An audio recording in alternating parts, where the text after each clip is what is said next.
അത്രയും പ്രാചീനമായിരുന്ന കാലത്ത്, രാജാക്കന്മാരുടെ ഭരണകാലത്ത്, ജനങ്ങൾക്ക് ഇന്ന് കരുതുന്നത് പോലെയുള്ള പ്രജാധിപത്യ ഭരണത്തിൻ്റെ കാലത്തുള്ള അവകാശങ്ങളും അധികാരങ്ങളും ഇല്ലായിരുന്നു എന്ന് സങ്കല്പിച്ചിരുന്ന ഒരു കാലത്ത്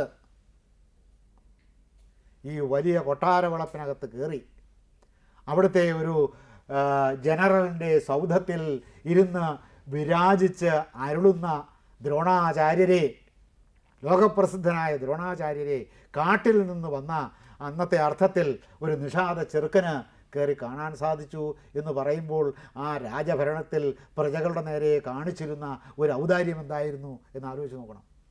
ഇത് രാജഭരണത്തെ പ്രശംസിക്കാൻ വേണ്ടി പറയുന്നതല്ല. കയറി കണ്ടു എന്നുള്ള വാസ്തവം, യാഥാർത്ഥ്യം നമ്മുടെ മുമ്പിൽ ഒരു കീറാമുട്ടി പോലെ കിടക്കുകയാണ്. ഇപ്പോൾ കയറി കാണാൻ സാധിക്കില്ല എന്ന യാഥാർത്ഥ്യത്തെയും നാം അഭിമുഖീകരിച്ചു കൊണ്ടിരിക്കുന്നു. സെക്രട്ടേറിയറ്റിൽ കയറണമെങ്കിലോ 3:30 മണി കഴിയണം, പാസ്വേഡ് കയറാം. അവിടെ എന്താണ് സ്ഥിതി? അവരെയൊക്കെ നാം നിയമിച്ചിരിക്കുകയാണ്. ആരെയൊക്കെ? ഈ ഗവർണറെയും ഈ മുഖ്യമന്ത്രിയെയും ഈ മുക്കാത്ത മന്ത്രിമാരെയും ഒക്കെ നമ്മൾ നിയമിച്ചിരിക്കുക. മുഖ്യമന്ത്രി മാത്രമല്ലോ നമ്മൾ നിയമിച്ചിട്ട്, മുക്കാത്ത മന്ത്രിമാരെയും നമ്മൾ നിയമിച്ചതാണ്. അവിടെ കയറി ചെല്ലണമെങ്കിൽ 3:30 മണി കഴിയണം. അല്ലെങ്കിൽ പിന്നെ വേറെ ചില പഴുതുകളുണ്ട്, ഒളിച്ച് നൂണ്ട ഒക്കെ കയറാവുന്ന പഴുതുകളുണ്ട്. എനിക്കറിയാം ഈ പഴുതുകളൊക്കെ, ഞാൻ അങ്ങനെ കയറിയിട്ടില്ലെങ്കിൽ. അങ്ങനെ കയറിപ്പോവാം, അങ്ങനെ കയറാനും പോകും. അല്ലെങ്കിൽ വിളിച്ച് പറയണം, ആരെങ്കിലും കൊണ്ട് പരിപാടികളെ കൊണ്ട് വിളിച്ച് പറയിപ്പിച്ചാൽ കയറിപ്പോവാം. സെക്രട്ടറി പറഞ്ഞാലോ, അല്ലെങ്കിൽ സെക്രട്ടറി ഒന്നും പറയേണ്ട, ആ കാവൽ നിൽക്കുന്നവൻ വിചാരിച്ചാൽ മതി, കയറ്റി വിടും. എങ്കിലും നിയമം അങ്ങനെ വെച്ചിരിക്കുന്നു. ഇങ്ങനെ നിയമം ആകാമോ?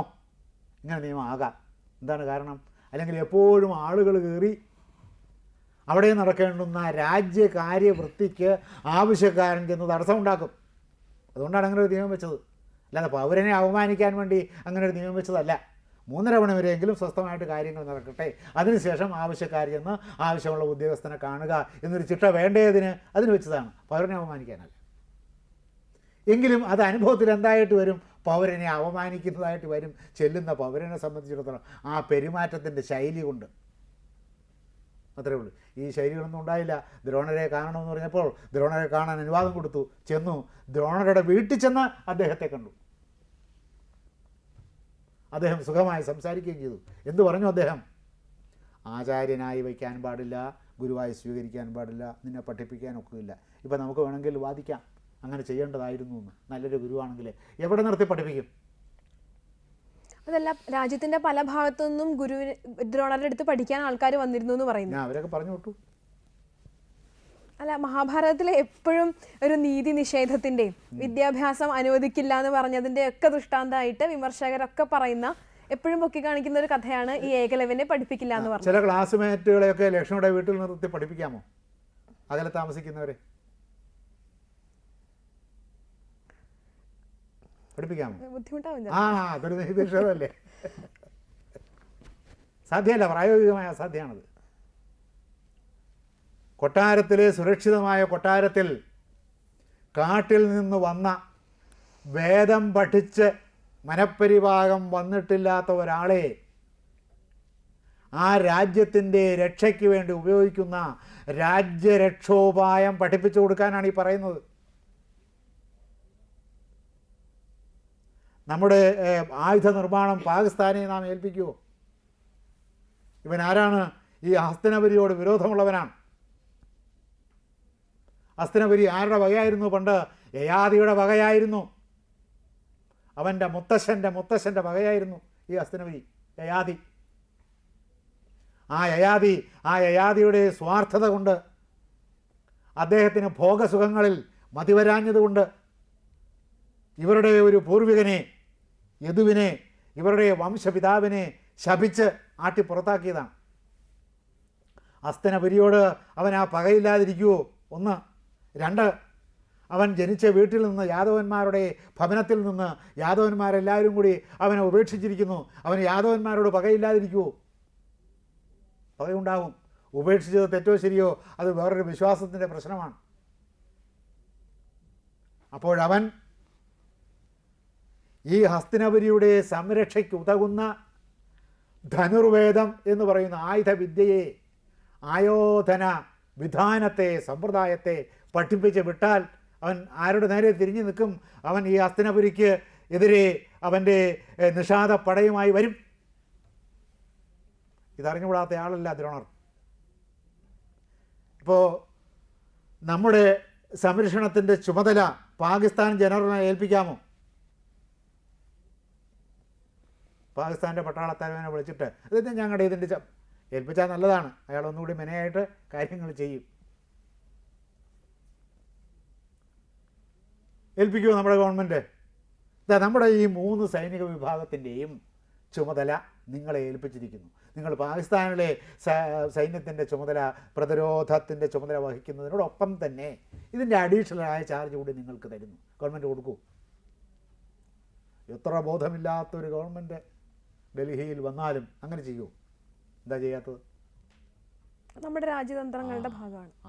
നമ്മുടെ രാജകുമാരന്മാരെ രാജ്യത്തിൻ്റെ രക്ഷയ്ക്ക് വേണ്ടി പഠിപ്പിക്കുന്ന ഈ ആയുധവിദ്യ, ധനുർവേദം, അതിൻ്റെ തന്ത്രം, അത് ഔചിത്യപൂർവ്വം ഉപയോഗിക്കത്തക്ക വിധത്തിൽ വേദവിദ്യാഭ്യാസം നേടിയിട്ടില്ലാത്ത നിഷാദന്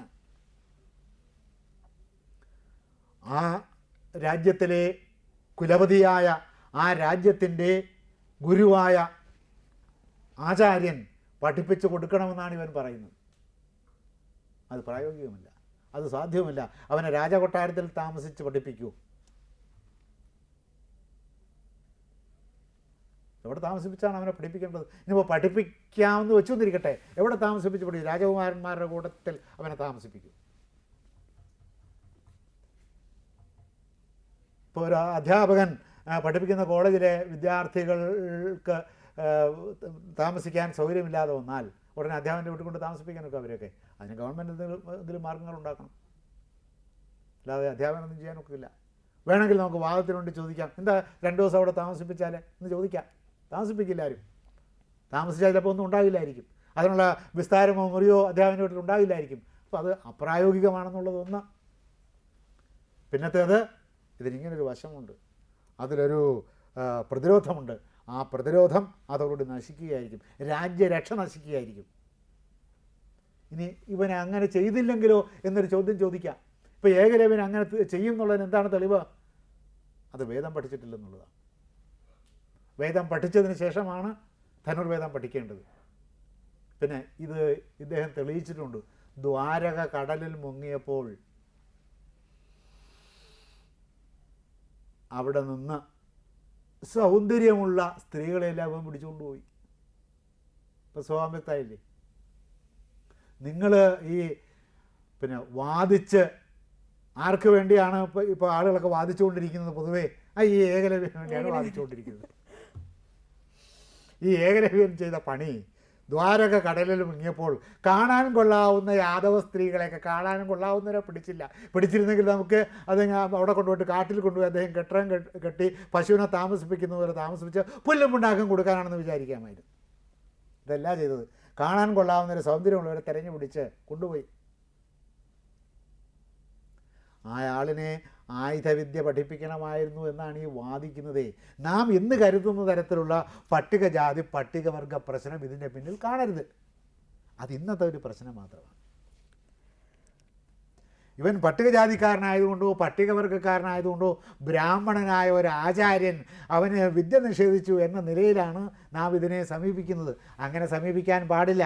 അങ്ങനെയും സമീപിക്കാം. അത് ബോധം കെട്ട സമീപനമാണ് എന്ന് മാത്രമേ ഉള്ളൂ. ഗ്രന്ഥകർത്താവ് ഉദ്ദേശിക്കാത്ത സമീപനമാണ്. ഇത്തരം പ്രശ്നങ്ങളെല്ലാം അതിനകത്ത് അന്തർഭവിച്ചിരിക്കുന്നു. ദാർശനികമായ പ്രശ്നങ്ങൾ അന്തർഭവിച്ചിട്ടുണ്ട്, രാഷ്ട്രീയമായ പ്രശ്നങ്ങൾ അന്തർഭവിച്ചിട്ടുണ്ട്, പ്രതിരോധപരമായ പ്രശ്നങ്ങൾ അന്തർഭവിച്ചിട്ടുണ്ട്, ഒരു വ്യക്തിയുടെ സ്വഭാവപരമായ പ്രശ്നങ്ങൾ അന്തർഭവിച്ചിട്ടുണ്ട്. അത് മനസ്സിലാക്കാൻ വേണ്ടിയിട്ടാണ് ദ്വാരക കടലിൽ മുങ്ങിയപ്പോൾ കൊള്ളാവുന്ന യാദവ സ്ത്രീകളെല്ലാം ഇവൻ ഒന്നിച്ച് പിടിച്ചു കെട്ടിക്കൊണ്ടുപോയി എന്ന് വ്യാസൻ കഥ എഴുതി വച്ചിരിക്കുന്നു. അപ്പോൾ അതിൻ്റെ സ്വഭാവം മനസ്സിലായില്ലേ? അവനെ ഈ ആയുധവിദ്യകളെല്ലാം പഠിപ്പിച്ച് കൊടുക്കണമായിരുന്നോ? കൊടുക്കാൻ പാടില്ല. പിന്നെ രാജഗുരു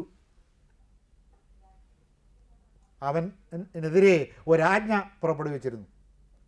ഇവനും ആരായിട്ട് വരും? കാട്ടിലാണ് താമസിക്കുന്നതെങ്കിലും ഇവനും പ്രജയാണ്.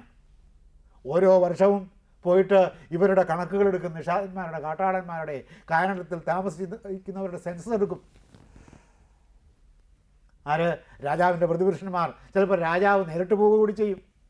മന്ത്രിമാരോടുകൂടി ഈ സെൻസസ് എടുക്കാൻ, ജനസംഖ്യ തിട്ടപ്പെടുത്താൻ, മൃഗങ്ങളുടെ സംഖ്യ തിട്ടപ്പെടുത്താൻ, ഇഴജന്തുക്കളുടെ സംഖ്യ തിട്ടപ്പെടുത്താൻ, പാമ്പുകളുടെയൊക്കെ പോവും.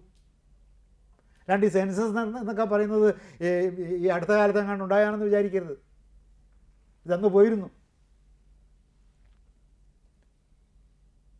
അപ്പോൾ ഇവരെയും ഇതിൽ ഉൾപ്പെടുത്തിയിട്ടുണ്ട്. അങ്ങനെ ഒരാൾക്ക് അന്ന് വന്ന് ഇദ്ദേഹത്തെ കണ്ട് ഇത് പഠിപ്പിക്കണമെന്ന് പറയാനുള്ള സ്വാതന്ത്ര്യം ലഭിച്ചിരുന്നു. ഇപ്പോഴും നമുക്ക് കിട്ടാൻ വിഷമമുള്ള ഒരു സ്വാതന്ത്ര്യം, ഉന്നത അധികാരികളെ കാണുന്നതിന് ഇപ്പോഴും ഈ ജനാധിപത്യ യുഗത്തിൽ നമുക്ക് കിട്ടാൻ വൈഷമ്യമുള്ള ഒരു സ്വാതന്ത്ര്യം അന്ന് അയത്നേന ഈ കാട്ടിൽ താമസിച്ചിരുന്നവർക്ക് ലഭിച്ചിരുന്നു എന്നത് കൗതുകകരമായ ഒരു വസ്തുതയാണ്. ഒരു ആജ്ഞ പുറപ്പെടുവിച്ചിരുന്നു അദ്ദേഹം. എന്താണ്? എന്നെ ഗുരുവായി വരിക്കരുത്. അപ്പോൾ അതനുസരിക്കണ്ടേ? അനുസരിച്ചില്ല. അദ്ദേഹം അനുസരിക്കാഞ്ഞത്? അനുസരിക്കുന്നവനല്ലേ? എന്തിനായി പ്രതിമ വെച്ചത്? ദ്രോണാചാര്യൻ്റെ ശിഷ്യനാണെന്ന് പറഞ്ഞാൽ അന്നത്തെ സമൂഹത്തിൽ സവിശേഷമായ സ്ഥാനമുണ്ട്. ആ സ്ഥാനത്തിന് വേണ്ടിയാണ്. ഇപ്പം ഞാൻ മുഖ്യമന്ത്രിയുടെ അളിയനാണ് എന്ന് പറഞ്ഞു നടന്നാൽ എനിക്ക് പ്രത്യേക ഒരു സ്ഥാനം കിട്ടും.